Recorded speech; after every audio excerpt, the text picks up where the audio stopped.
cell in which he submerged and suspended upside down by his ankles. None of those did he. I guess he was able to get out and survive. So Houdini's heart-pounding getaways usually involve a healthy dose of trickery, and but they were also genuine risk. In 1915, Houdini nearly suffocated during a stunt in which he was shackled and buried under 6 feet of dirt. Houdini had made a career out of surviving the impossible, which only made the circumstances of his 1926 death all more mysterious. The 52-year-old performed before a packed audience in Detroit on October 24th, but was rushed to the hospital afterwards with an apparent case of appendicitis. He died just a week later on Halloween, leaving his legions of admirers bewildered. Okay, so an obituary in the New York Times expressed shock at the passing of the man who so often had seemed to thousands to be cheating the very jaws of death. And I want to talk about something else. So I've been to Detroit, and I don't remember anybody talking about Houdini there. And I think they should have had some of his cool, iconic stuff there. But I did see they had Houdini stuff in Las Vegas when I was in Vegas. So, I don't know why they don't have it set up in Detroit. So Houdini's final performance, the strange series of events that led to Houdini's demise, had kicked off several weeks earlier on October 11th, 1926, while being shackled into his Chinese water torture cell during a performance in Albany, New York.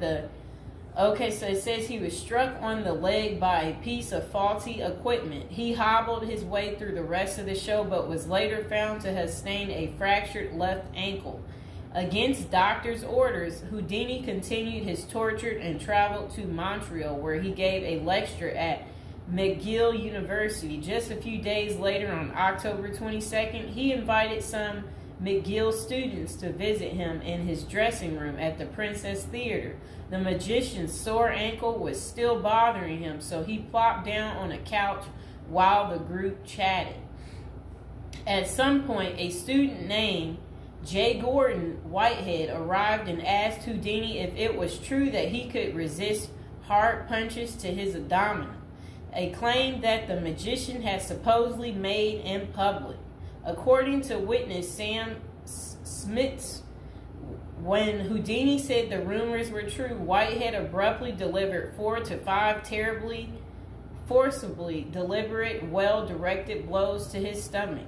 Houdini was still reclined on the couch and had no time to prepare for the punches, which appeared to leave him in considerable pain. And now would be a good time to like the video and to subscribe to my channel.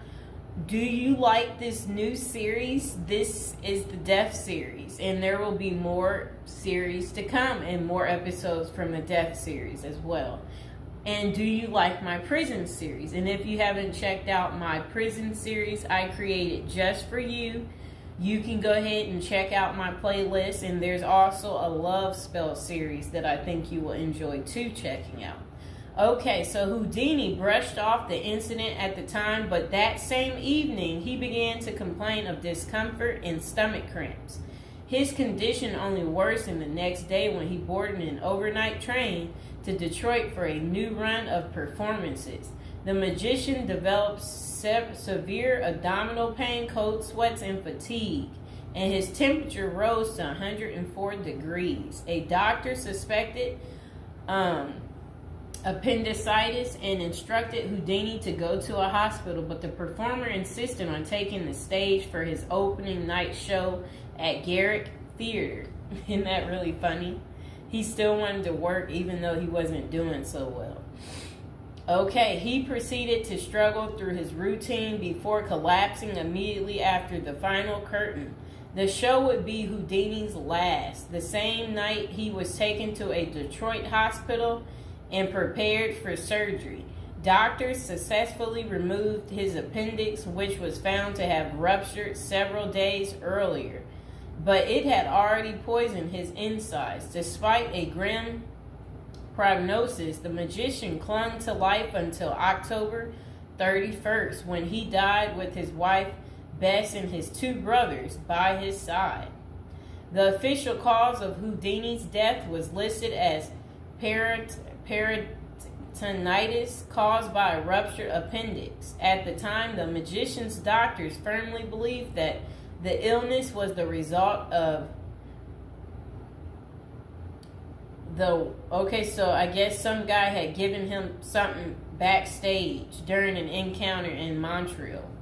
Okay, so such cases of traumatic appendicitis are extraordinarily rare. One study found only a couple dozen instances over a nearly 20-year period, but in 1926 the diagnosis was widely accepted. Houdini's life insurance company was even forced to pay his wife a double for accidental death. Okay, so doubts arise over the escape artist's death. Houdini was laid to rest in Queens, New York. And this is what his little, I never knew that was where he is. Well, there he is right there. Okay, that was his tombstone. Okay, so look, maybe I can put that tombstone as the thumbtack, people.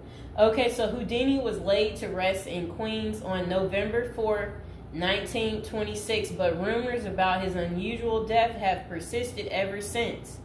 Many of the theories tend to focus on the magician's contentious relationship with spiritualism, a pseudo-fed religion whose adherents once claimed it was possible to communicate with the dead through seances and mediums.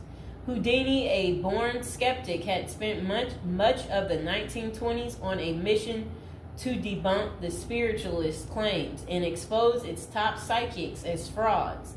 The Crusades earned him several $1 million worth of lawsuits and more than a few enemies, but at the time of his demise, he showed no signs of letting up. Just a few months earlier, he had testified in front of Congress in support of a bill to outlaw fortune-telling in Washington, D.C. Could Houdini's meddling have gotten him killed?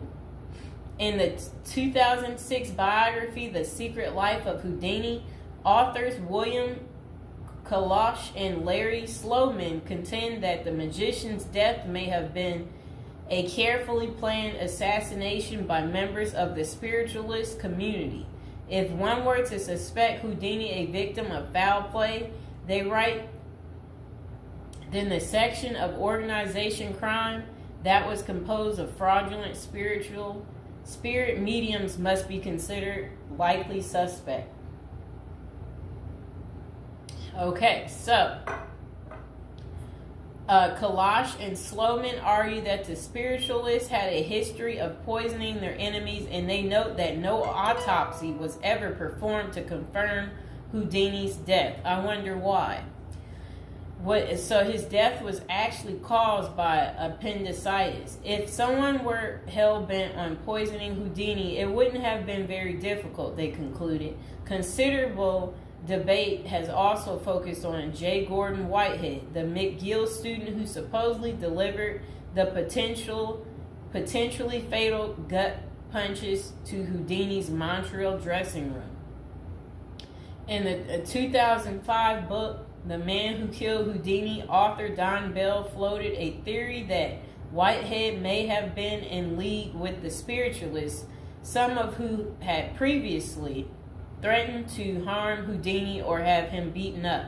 Bell concluded that there was not enough evidence to connect Whitehead to any kind of criminal plot, but others have argued that he was an enemy agent who stalked Houdini during the magician's time in Montreal.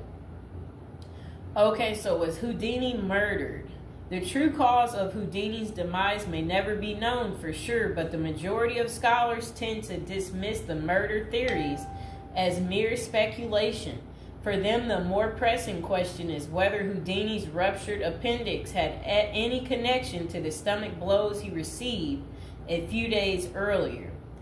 Don't forget to like the video, and if you're new to the channel, go ahead and hit that subscribe button.